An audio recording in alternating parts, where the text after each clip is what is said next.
Alright, so we are talking about cis and trans prefixes and their links to organic chemistry, am I right? Correct. Okay, go. Alright. The shape of molecules is basically determined by the placement of the electrons around the nuclei.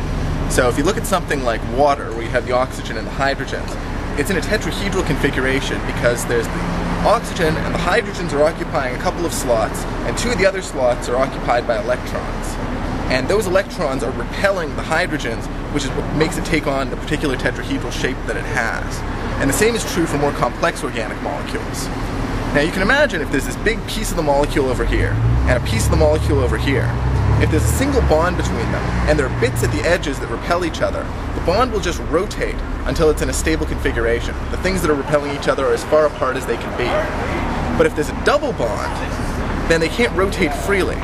So you have two possible configurations for the molecule.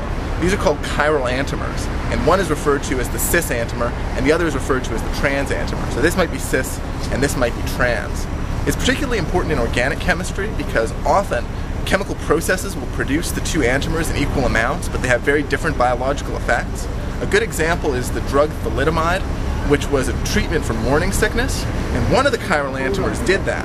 The trouble was, the other chiral antimer caused birth defects, and because the chemical process used to produce the drug produced both isomers in equal quantities, it caused both effects, which was obviously very problematic. So yeah, cis and trans just refers to two sort of reflections across one bond of possible configurations of an organic molecule. Okay. Okay, now let's tie this into sexuality and gender identity. I can't claim any expertise on this. Nor can I claim expertise in chemistry, but I just happen to remember that. You know a buttload lot more than oh, dogs everywhere! Well, while I've heard the term trans applied in a sex/gender related sense, I've never actually heard the term cis applied in that sense, so I really can't speak to their usage within that sphere of knowledge. It's kind of it's a little bit problematic right now in the transgender, transsexual, transitioning community. That's the general feeling that I am getting, because I don't know, and I can't really speak on behalf of the people that this is affecting, but you can probably understand. All right, so okay, so there's a person here. Take me, my turn. I can't hold it forever. Okay, so let's start with transsexual. Okay, and there's also transvestite in there. I don't know if that is pejorative now. I don't know if that is that might be a don't say that word now. I don't know, but we all know that transvestite means that you cross-dress. You dress as the other sex, right? So a man dresses as a woman dresses as a man. We are cross-dressing. Just kind of whatever. And then there is a what the hell is that? And then there is a transgendered, where you transition into the gender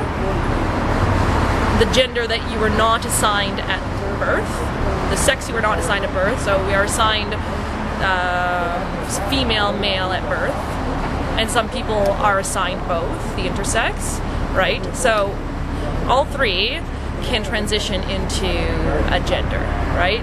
Male can transgender into female, female can transgender into male, and intersex can transition, I suppose, into either gender if they want to. So that's transgendered. Transsexual, interesting. You know what? I don't know.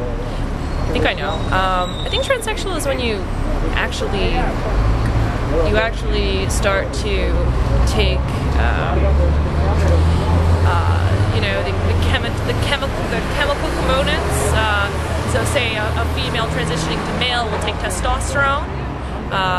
Male transitioning to female will take estrogen, and then of course there are the plastic surgeries that you can explore. Male transition to female can get breast augmentation, can also get you know, their genitals reconfigured, and then And then the female to male, that's actually something that not a lot of people know about. They're not very good at doing it. Pardon me? They're not very good at doing it. Females to male? Yeah, the surgery doesn't work very well. Yeah, well. The male to female can be done often in a way that the person still has relatively reasonable sexual responses. My understanding is that the reverse operation isn't so sophisticated. Well, there's two things, right? So when a female transitioning to male starts on testosterone, what will happen is that the clitoris will enlarge, similarly to what happens in utero, because we are all born with, like, you know, we'll start with the clitoris, right? And then the female, those that are born female keep the clitoris, and then those that become male have the testosterone come in and it grows into a penis. So we're born with a preliminary structure that doesn't fully resemble either. You have to appreciate that the clitoris is actually quite a lot bigger than just the extruding sort of bump. It actually has these sections that expand into the body. It's kind of V-shaped. Wow. So I'm gonna just exhaust my knowledge on that for now. And then cis means, I'm pretty sure it means that, okay, we can call you a cis male, right? Did you transition into another gender? So this is a term to express the opposite of trans? I guess. I see. Yeah, and so there's some trans activism that speaks a lot about cis privilege and people throwing around their cis privilege everywhere. I see. And so then queer, say gay, lesbian, bisexual, whatever, they can be sort of vilified as having cis privilege because they are cisgendered, right? You know what I mean? Right. We're queer, but we haven't. Yeah, so politically, it seems kind of contrary to the goal of solidarity. Yeah. Which isn't to say it's an invalid perspective necessarily. Apparently there's an author by the name of Serrano who wrote a book called The Whipping Girl that explores this cis privilege construct. I haven't read it, but a few people that I am familiar with have read it. I feel like I should read it. But yeah, solidarity, what a concept. Queer solidarity, you know, it's not enough that, like, you know, like there's hetero haters, there's gonna be like queer haters within the queer structure. Or even solidarity beyond the queer community to a broader community that includes non-queer people that are still in solidarity with queer people. Have you heard of heterophobia? I can guess what it means. Yeah, there's a lot of heterophobia within the queer community. There are those that have a sense of heterophobia.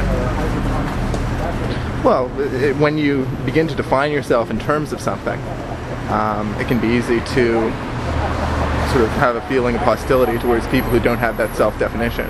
And perhaps particularly people who are on the border and sometimes abandon the self-definition that you've defined yourself as being. Yeah. Anyway, it's a crazy web we weave. Indeed. I think we're good.